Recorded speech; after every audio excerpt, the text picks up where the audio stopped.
The Albanese government is releasing its review into the Navy tomorrow. It's a review by a retired admiral from America on whether we have the Navy we need now that the world seems at the edge of a wider war.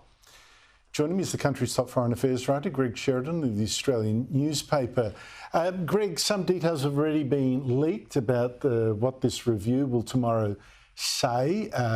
For instance, more smaller ships with more firepower. What do you know? Well, I think it's all going to be a move in the right direction, but it looks like they laboured mightily to probably bring forth a mouse. Corvettes are better than nothing. Corvettes with missiles are a lot better than nothing. Those are the small ships. And there is a leak that we might build some of them in Europe rather than having to build all of them in Australia.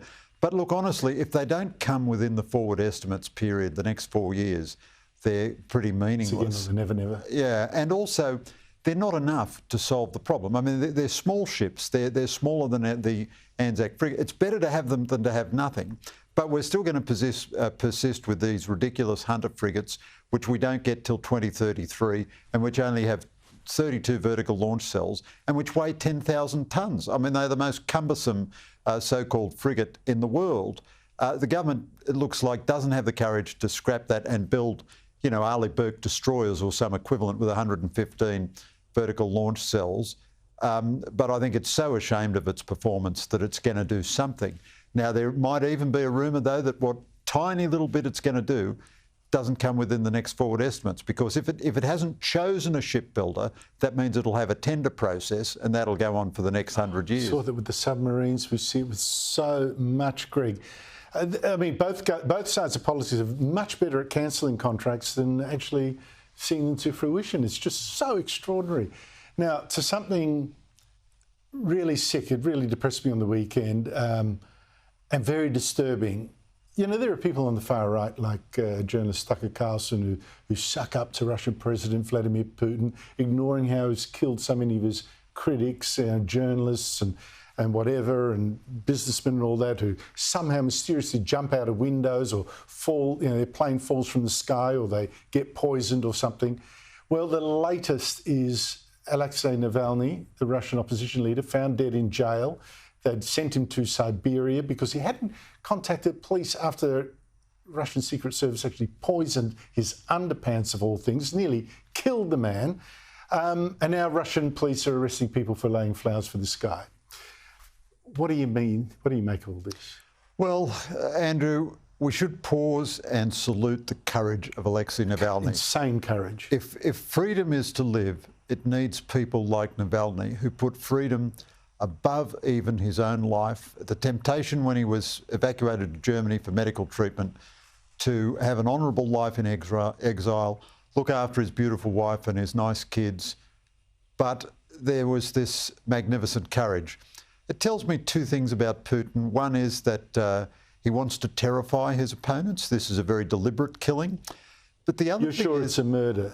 Well, I mean, you know, people do die from unexplained causes, but he was in court a day or two before and he looked perfectly healthy and He should have been in jail anyway. Was defiant. Siberia, what's that? Of course, it's absurd.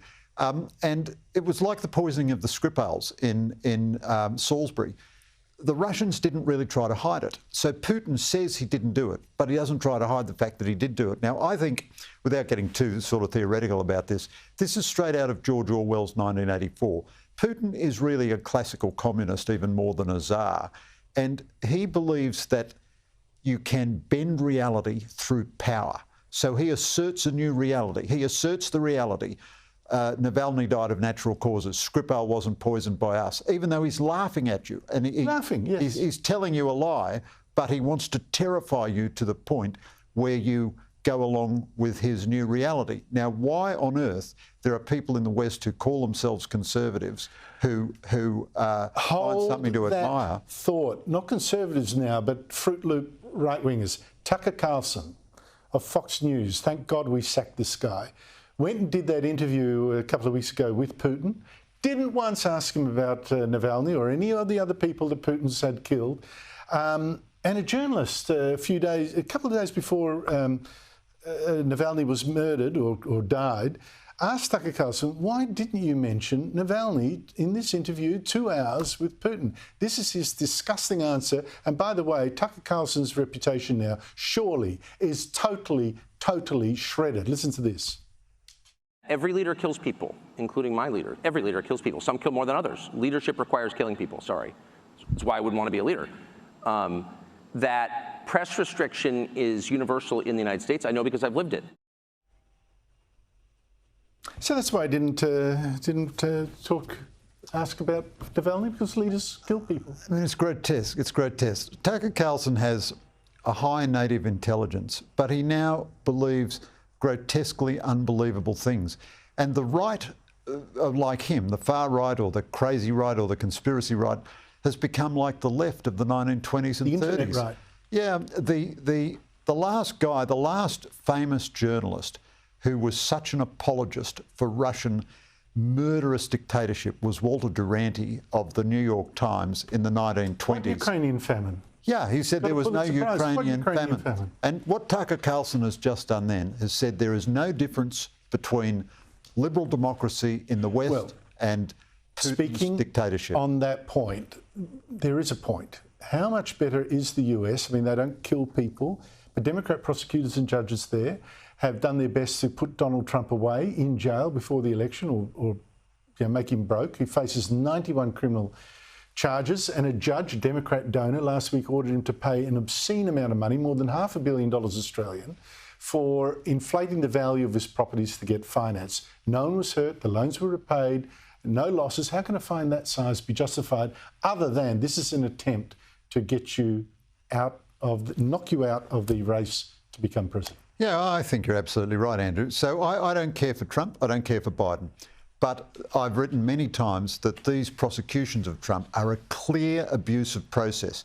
Now, here is where democracy is failing to live up to proper standards. This is an abuse of process. The Democrats are debauching democracy as much as Trump did. But of course, so I assert that constantly. However, that does not mean that the whole of United States democracy is the equivalent of Russian dictatorship. No, I mean, it doesn't. If but Americans, it's a question of degree only, not of the fundamental principle. I think it is a difference in America has got to wake up to itself. They can't go down this slide. Greg Sheridan, thank you so much. You've got a column on Navalny in the paper tomorrow. Please read it.